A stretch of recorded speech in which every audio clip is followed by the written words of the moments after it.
2026년도 새해 열흘을 사시고 오늘 11번째 날을 두 번째 주일로 이 시간 우리가 한자리에 모여서 예배 드립니다.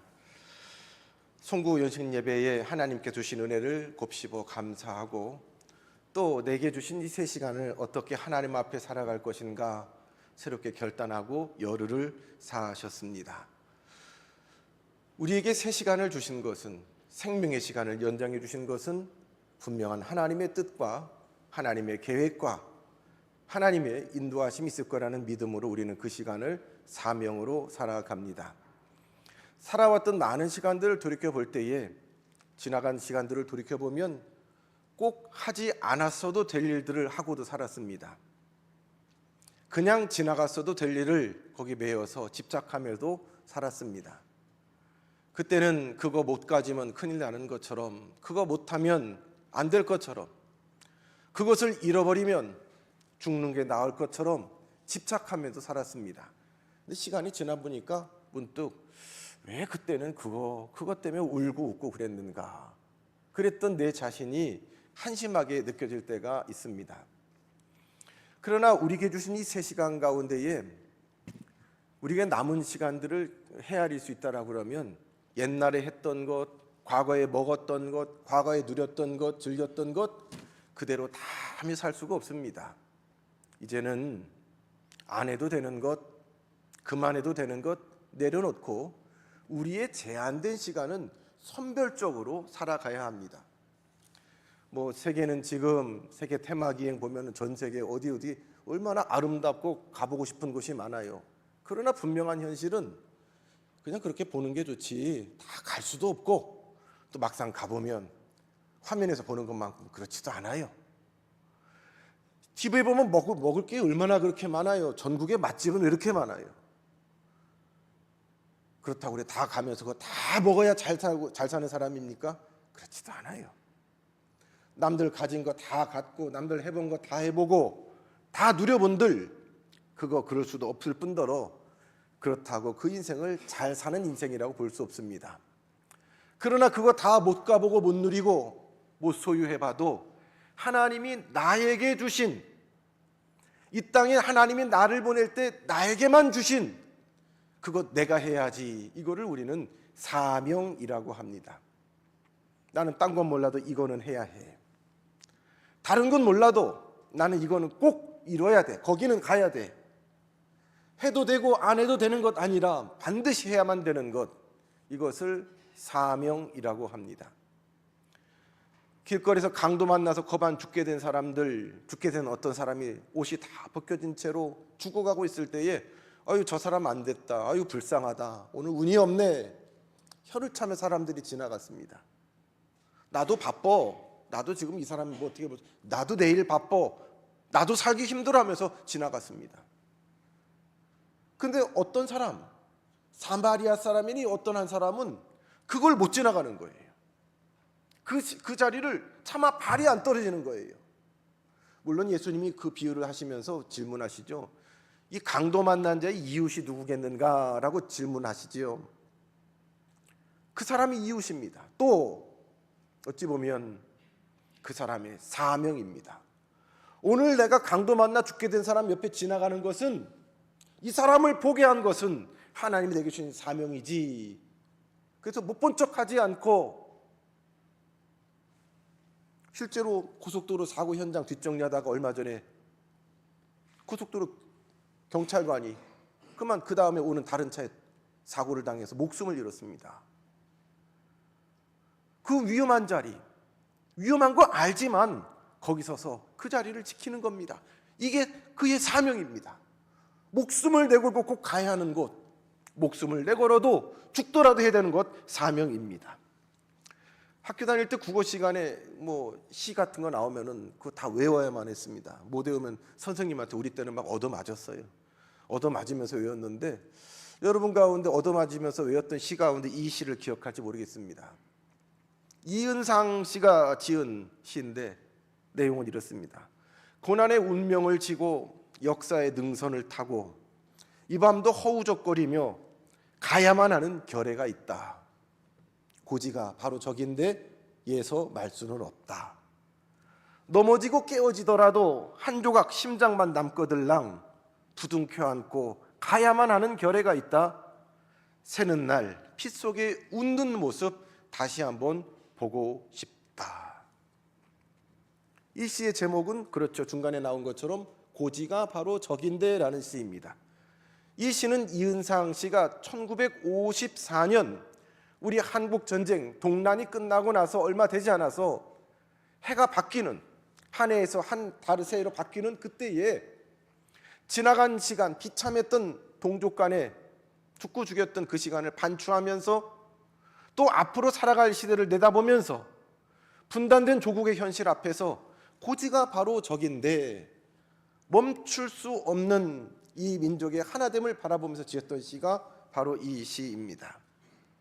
고지가 바로 적인데, 실제로 한국 전쟁의 말미에는 하룻밤에도 그 고지를 점령하기 위해서 목숨을 내걸고 하룻밤에도 몇 번씩 주인이 바뀌는, 내가 저기 올라가기 위해서 나갈 때에 앞에 전우들처럼 나도 죽게 될 가능성이 많지만 돌격 앞으로라는 명령을 따라서 군인이기 까닭에 올라가야만 했던, 그리고 숭고한 목숨을 뿌려야만 했던 그런 삶의 자리가 바로 이곳입니다. 고지가 바로 적인데 목숨을 내걸고서라도 가야만 하는 그곳이 고지입니다.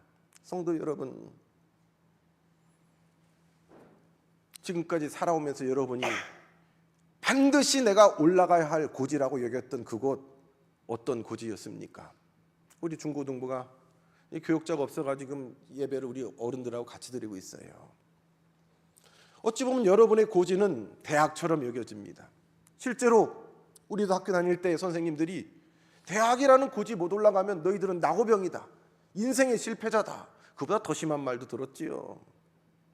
마치 고지가 대학으로 진학하는 것이 고지인 것처럼 보입니다. 그리고 대학으로 진학한 다음에는 남들 가는 번듯한 직장에 들어가는 것이 고지처럼 보입니다. 지금도 우리 각자는 저기만 올라가면, 저기만 넘어서면 다 될 것처럼 그렇게 살아왔는데, 우리 인생의 선배들, 그리고 어느 정도 살아가신 분들은 끝도 없다, 산 넘어 산이란 말을 합니다. 그렇죠? 산 넘어 산이죠. 그렇다면 지금 여러분 앞에 있는 올라가야 될 고지, 산은 무엇입니까? 여기서 또 질문합니다. 꼭 가야만 됩니까? 꼭 거기 올라가면 됩니까? 실제로 우리가 저기만 올라가면 다 된다라고 생각해서 올라갔는데 가보니 별것 아니었던 고지들도 있었습니다. 그리고 나서 우린 그러죠. 사소한데 목숨을 걸었네. 근데 그때는 그거 아니면 안 될 것 같았어요. 그래서 울고 웃고 중내 살아있어요. 남들 다 가는 길이기 때문에, 누구나 다 올라가는 거기 때문에 뒤처지면 망하는 것처럼 실패자처럼 보였는데, 가본들, 혹 못 가본들, 별것 없었던 고지 같다 보이는 곳들이 얼마나 많았습니까? 이번 한 주간 동안 월요일부터 금요일까지 우리 성도님들과 더불어 일주일 동안을 신년 특별 새벽 기도회로 건너가는 사람들이라는 주제로 새벽 기도를 했습니다. 끄셔도 될 것 같아요. 바람 소리 때문에. 가도 그만, 건너가도 그만, 안 가도 그만하는 게 아니에요. 반드시 가야 합니다. 가야만 삽니다. 여기서도 잘 먹고 잘 살았어요. 익숙해졌어요. 그러나 하나님께서 내게 말씀하심에 아브라함도 노후 기반 다 잡아놓은 거기를 하나님 말씀하심에 그 말씀을 따라 강을 건너갔습니다. 애굽에서 종로를 400년 동안 하면서 400년 정도면 다 적응했습니다.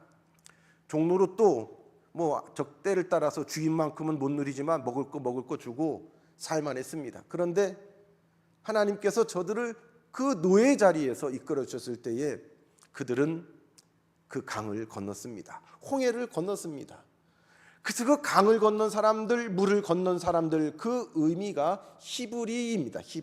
히브리인 할 때 그 사람 이름 뜻은 건너간 사람들. 거기 남아있는 사람이 아니라 건너간 사람들, 하나님의 말씀을 따라, 하나님의 언약 있는 곳을 따라 건너간 사람들이 히브리인입니다. 그런 의미에서 우리 성도들도 히브리인입니다. 이 땅에서 우리의 삶이 다 끝난다면 우리는 영원한 하나님 나라를 믿습니다. 이 땅의 삶이 끝난 그 성도의 시신 앞에 우리는 그 찬송을 부르지요. 며칠 후 뭘 건너요? 요단강 건너가 만나리. 이거는 장례식 때 슬프게 눈물 닦으며 사는 것이 아니라 우리도 지금 요단강을 건너간 이 고인과 같이 이 땅의 삶을 끝난 후에 우리는 우리의 영원한 약속과 언약이 있는 하나님 나라로 건너갈 사람들이라는, 건너가는 사람들 히브리인의 찬송이 바로 이 찬송입니다. 이건 장례식 때만 부를 게 아니에요. 매일매일 부를 수 있기를 바랍니다. 하나님, 나는 이 땅에서 천년 만년 머물러 사는 사람이 아닙니다. 내가 애쓰고 수고해서 지은 내 방만한 내 집에, 내 땅에 여기서 영원히 머무를 내 것이 아닙니다. 하나님 부르실 때에 나는 나그네와 같이 이것을 떨고 영원한 집, 하나님의 집으로 건너갈 사람입니다. 건너갈 사람, 히브리 사람이 나입니다. 며칠 후 내게 주신 사명을 따라 지금을 살지만 언젠가 하나님이 나를 부르실 때 나는 건너갈 사람입니다. 히브리 사람입니다. 오늘 본문 여호수아 3장 말씀은 특별 새벽기도의 제 세 번째 날 나눴던 말씀이기도 합니다. 40년의 광야 생활을 저들이 다 마치고 드디어 하나님이 약속하신 그 땅이 눈앞에 있습니다. 그러나 그 땅에 바로 들어갈 수가 없습니다. 요단강이 넘실넘실 그들 앞을 가로막기 때문입니다. 적당히 허리 정도가 아니라 잘못 들어가면 휩쓸려서 죽을 만큼 위험한 상황입니다.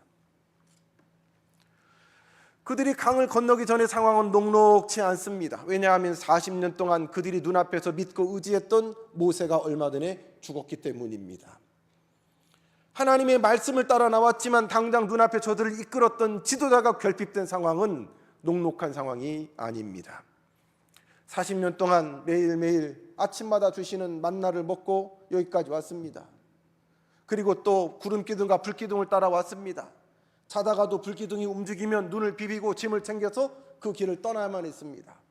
구름기둥, 불기둥이 몇 날 며칠 거기 머물러 있으면 거기 머물러 있다가 어느 순간에 야, 구름기둥이 떠난다라고 그러면 모든 백성이 짐을 싸서 따라야만 했습니다. 즉 내일이 없어요.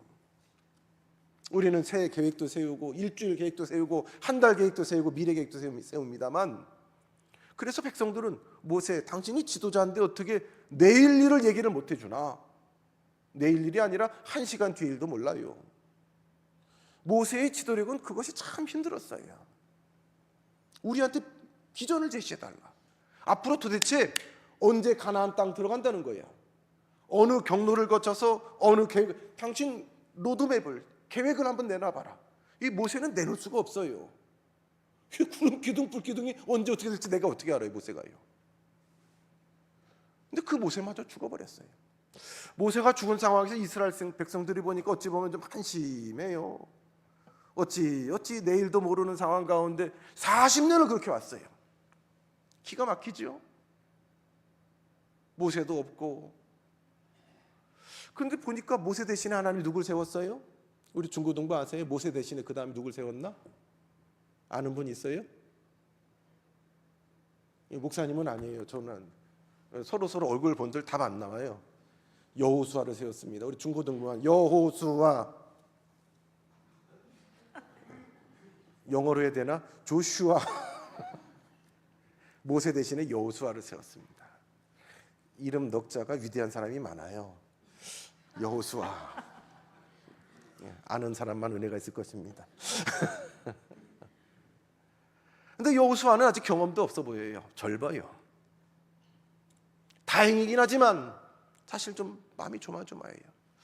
그리고 나서 또 보니까 하나님이 모세에게 주신 그 약속 언약이 적혀져 있는 돌판, 그 돌판이 담겨있는 상자를 우리 뭐라고 합니까? 법궤가 있어요. 하나님의 약속이 그대로 있어요. 여호수아가 그래도 있고 하나님의 약속이 있네. 그리고 또 지긋지긋한 40년 같아 보였는데 보니까 야, 이 와중에도 굶어 죽은 사람이 없네. 그 사막을 그렇게 다니는데도 목말라 갈증나 죽은 사람이 없네. 그렇게 그 참 신기하네. 그러고 보니까 우리 입었던 옷, 이 옷을 40년을 입었어요. 근데 이 옷이 그때 옷이랑 지금 이 옷이랑 뭐 낚지도 않고 여전해요. 유행이 안 바뀌었어요. 옷감도 그대로야. 신발도 그 허벌판 사막을 40년 가깝게 신었는데도 누구 하나 신발끈 끊어진 사람이 없어요. 이야, 기적이죠. 기적이죠. 홍해를 건넜던 그 백성이 그 걸음을 멈추지 않고 여기까지 온 것이 기적입니다. 1977년 산속에 세워진 이 예배당이, 이 성도가 그 어떤 불편한 상황 가운데도 멈춰지지 않고 여기까지 예배할 수 있는 것은 하나님 은혜입니다. 여러분의 각자의 삶의 시간이 달랐지만 응애하고 내 생명이 이 땅에 태어난 날부터 여기까지 온 것 우리는 고백할 수가 있습니다. 하나님의 은혜입니다. 내가 아는 은혜도 있고 알지 못하는 은혜는 얼마나 더 많을까요? 이야, 우리가 어떻게 여기까지 왔어? 내가 어떻게 여기까지 왔어? 지나간 시간을 돌이켜보니까 막 감동이 밀려오는 거예요. 이야, 이 어떻게 이 옷이 그대로인가? 굶어 죽은 사람이 어떻게 없을 수가 있는가? 이것이 기적이었습니다. 그들은 요단강 앞에서 여전한 하나님의 언약 때문에 감격했습니다. 모세 대신에 세워주신 여호수아를 보면서 감격했습니다. 40년 동안 힘들었는데 여기까지 올 수 있음에 감격해 있습니다. 그러나 저들의 현실은 누구도 건널 수 없는 깊은 물이 흘러가는 요단강이 앞에 딱 가로막고 있습니다. 이 두려움과 감격 앞에 서 있는 이 백성 앞에 하나님은 이제 여호수아를 통해서 말씀하십니다. 6가지 말씀을 주십니다. 첫 번째 말씀은 3절 말씀에 보면 너희가 너희 하나님 여호와의 언약궤를 보거든 그 뒤를 따르라. 같이 한번 따라합니다. 언약궤를 따르라. 아멘. 사람 따를 거 없습니다. 굳이 그 상황에서 하나님이 모세를 데려가신 것은 자칫 하나님보다 모세 볼 수 있기 때문입니다. 하나님 따르지 말고 물이 얼마나 깊은지 얕은지 상황 보지 말고 누구를 따르라고요? 하나님의 말씀 언약궤를 따르라고 말씀하십니다. 하나님이 함께 하시면, 하나님의 능력이 그곳에 있으면, 하나님이 약속하신 약속이 그 안에 있으면 그것은 능력이 되어 넘칠거리는 요단강도 건너갈 수가 있는 것이지요. 두 번째로 너희와 너희 그 사이의 거리가 2000규빗이 되게 하고 그것에 가까이 하지 말라. 2000규빗의 거리를 두라라고 말씀하십니다. 두 번째 말씀은 거리를 두라는 말씀입니다. 같이 따라합니다. 거리를 두라. 누구랑 누구 거리예요? 법궤를 든 제사장들과 법궤와 이 백성들 사이의 거리가 2000규빗입니다. 여러분, 한 규빗이 어느 정도 될까요? 한 규빗, 1규빗. 1규빗. 새벽기도 나왔던 분은 아실 것 같은데, 그렇죠? 이렇게 한번 하시면은 팔꿈치에서부터 손끝 여기가 한 규빗입니다. 이게 2000규빗이에요. 안 잊어버리려면 우리 다 같이 한번 1규빗 한번 들어보세요. 네, 1규빗. 각자가 좀 다르겠지만 보통 성인 요만큼서부터 손끝이 1규빗입니다. 이게 2000개입니다. 그러면 약 한 900m 정도 된다는, 2000규빗이면 900m. 왜 굳이 그 백성 무리와 앞에 법궤를 지고 가는 제사장들과의 거리를 두라고 900m 정도 두라고 하신 말씀입니까? 너무 가까이 가면 사람이 보이고 방법이 보이고 내 생각이 사실 앞섭니다. 주님은 말씀하십니다. 일부러 거리를 두게 하시면서 너희가 이전에 이 길을 지나보지 못했음이라. 너희 그 초행길이야. 처음 가는 길이야.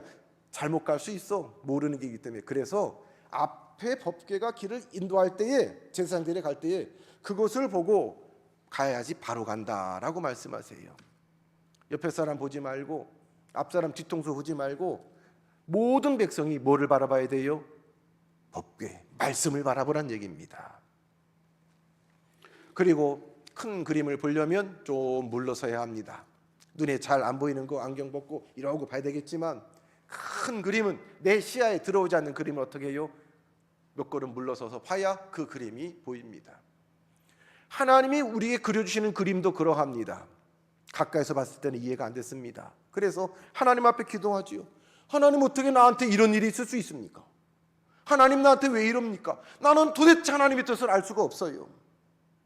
울고 불고 하나님 앞에 매달려 기도해도 이런 일이 왜 벌어지는지 마치 하나님이 없는 것처럼도 느껴집니다. 이 시간이 흘렀습니다. 격동했던 그 감정도 가라앉았습니다. 그리고 어느 순간에 시간이 흘러서 먼 발치 지나갔던 그 일을 내다봤더니 문득 그 그림이 보입니다. 하나님이 하신 그 놀라운 일, 그때는 섭섭했고 그때는 둔했고 그때는 이해가 되지 않았던 그 일이 비로소 보입니다. 언제요? 거리를 두고 보니까요. 우리 지나간 시간 내 삶 가운데에 참 그때 여러분 실패 때문에 꿈이 꺾여서 내가 원하는 것 갖지 못해서 그 고지에 올라가지 못해서 얼마나 울부짖기도 하고 절망하기도 하고 다 끝난 것처럼 여겼습니까?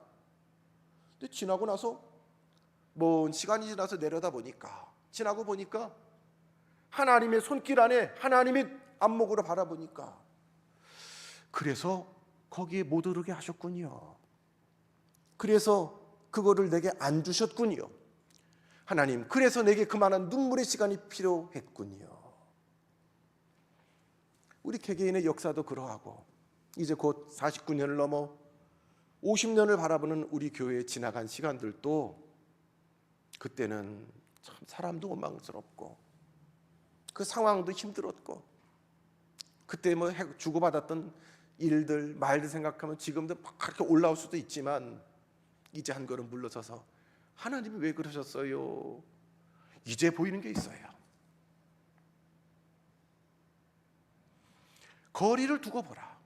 2000규빗을 두라. 당장의 눈앞에 해석되지 않는 일들 하나님의 말씀에 비춰서 한 걸음 물러서 볼 수 있기를 바랍니다. 세 번째로 하나님은 그 백성에게 말씀하십니다. 5절 말씀에 보면 너희는 스스로 성결하게 하라. 여호와께서 내일 너희 가운데 기이한 일을 행하시리라. 세 번째 말씀은 스스로 성결하게 하라는 말씀입니다. 같이 하십니다. 성결하게 하라. 그렇습니다. 이제 가나안 요단강을 건너면 약속의 땅에 들어갑니다. 약속의 땅에 발 딛는 그 순간 나는 약속의 사람, 하나님의 사람으로 이 땅을 살아가게 되는 것입니다. 약속의 땅을 살기 위해 합당한 백성들에게 요구가 되는 것은 성결입니다. 그 땅에 합당하게 사는 겁니다. 올해 우리 교단의 표어가 용서, 사랑의 시작입니다. 하나님 나라 백성의 조건은, 천국 시민의 조건은 이것입니다. 용서, 사랑의 시작입니다. 용서받은 사람이 천국 갈 수 있습니다. 용서받은 사람이 천국 시민입니다. 나 같은 사람을 하나님께서 용납해 주시고 용서해 주셨습니다. 우리 예수님이 모든 죄값을 지시고 나를 용서해 주셨습니다. 그 용서받은 사람이 천국에 있습니다. 이거 안 되는 사람 한 명도 없어요. 확신할 수 있습니다. 또한 그 용서를 경험한 사람은 이 큰 용서를 받았기 까닭에 용서하는 사람입니다. 천국 시민의 정체성은, 천국 시민의 속성은 용서하는 사람입니다. 아직도 용서가 잘 안 되세요? 아직도 그 사람은 용납이 안 되세요? 그 일 때문에 아직도 화가 불끈불끈 납니까? 이 땅에서 우리의 해야 할 일은 천국 시민으로 용서하는 사람으로 나를 만드는 겁니다. 이게 안 되면 천국에 갈 수가 없어요. 천국 시민이 아니에요. 안 되지만 여기서 연습하는 게 교회예요.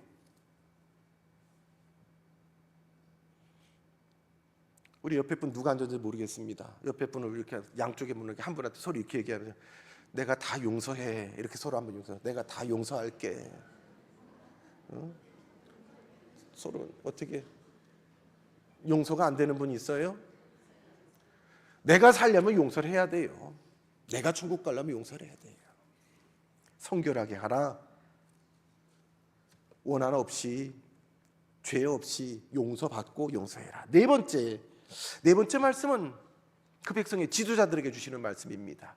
대제사장들에게 주시는 말씀입니다. 8절에 보면 제사장들에게 이르되 언약궤를 메고 백성 앞에서 건너라.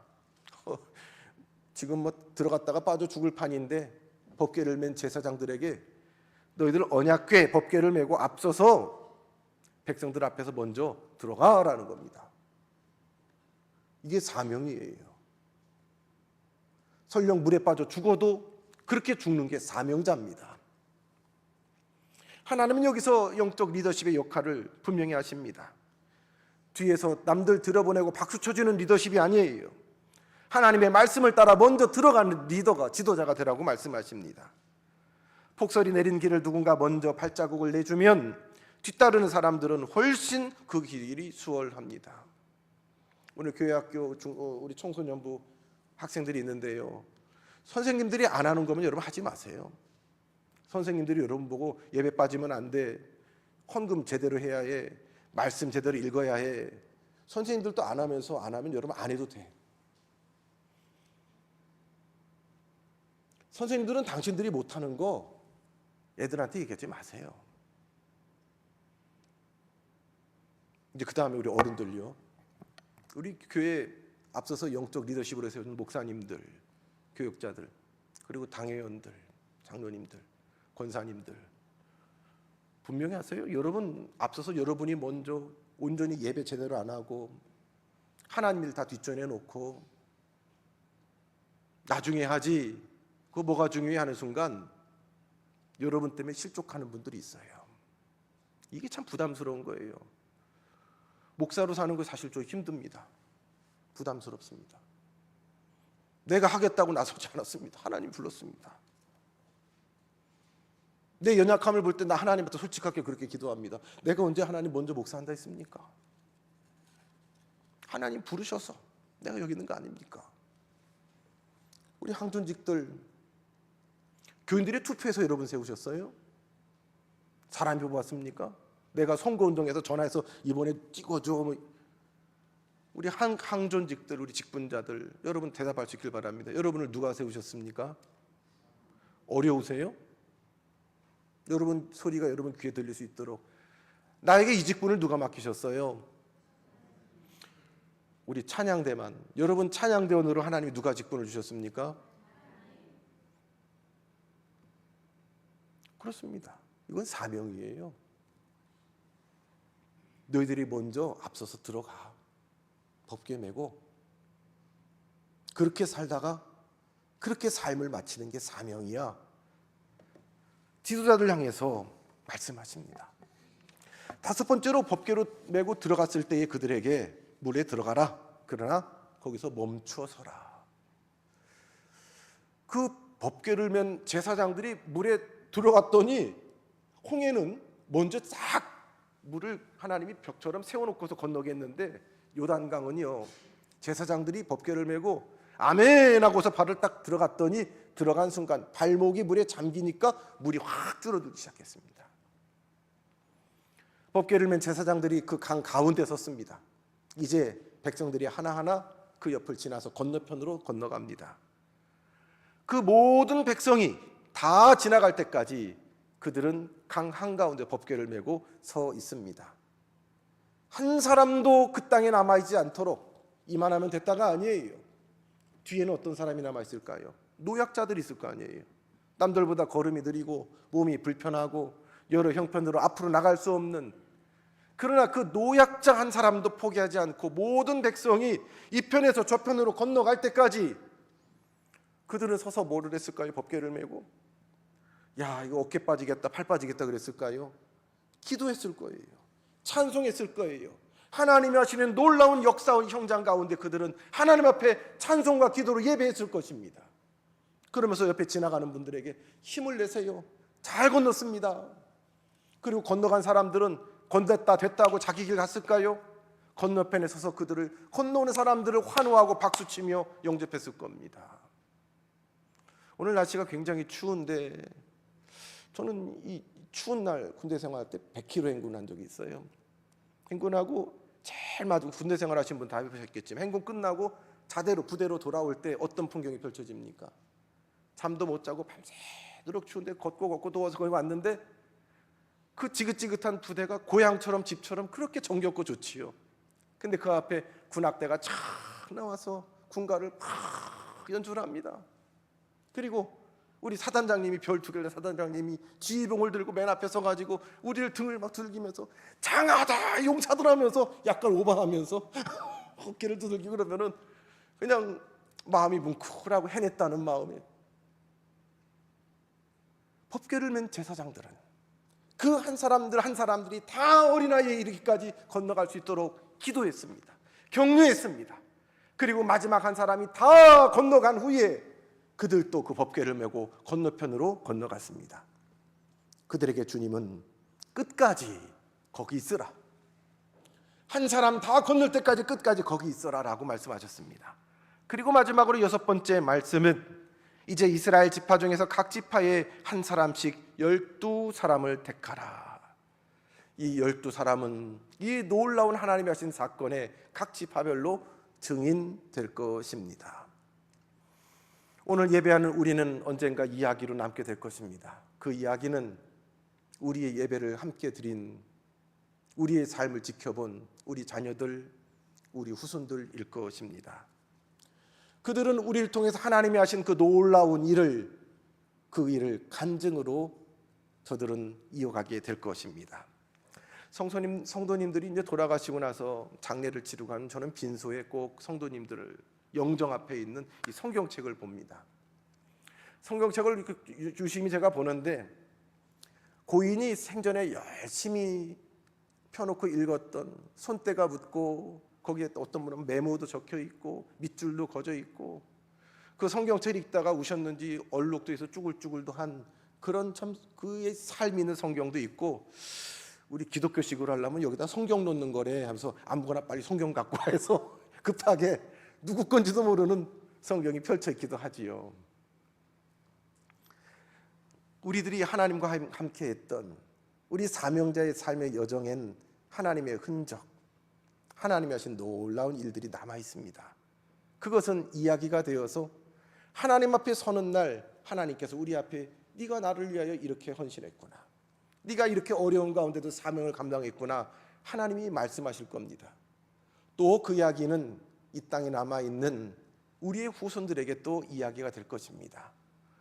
우리 교회에 이런 일이 있었는데 이때 교인들이 이렇게 기도했고 이렇게 헌신했고 이렇게 마음을 모아 예배했고, 이런 곤란한 일 가운데에 우리 믿음의 조상들이, 우리 아버지가, 어머니가, 할머니, 할아버지가 이렇게 사셨대. 6번째 말씀은 그렇게 가르치고 증인되라는 말씀입니다. 말씀을 마칩니다.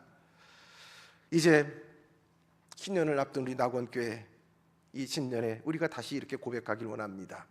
하나님, 요단 건너는 것이 목표가 아니라 하나님의 말씀을 따라 우리의 사명 사는 것이 우리의 길입니다. 여러분, 저와 여러분에게 우리가 함께 꼭 건너야 할 그 강이 있습니다.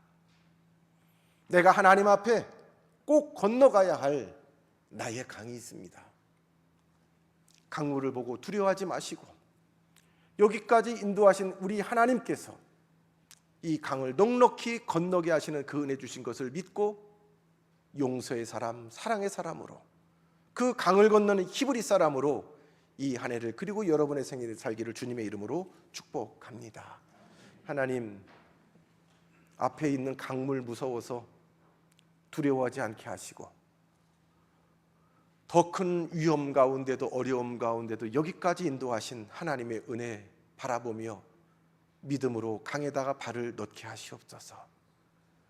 이제 하나님께서 주시는 놀라운 새 역사를 바라보며 강 건너편 사람으로, 또 소명의 사람으로, 사명의 사람으로 살아갈 수 있는 은혜를 허락하옵소서. 예수님 이름으로 기도드리옵나이다. 아멘.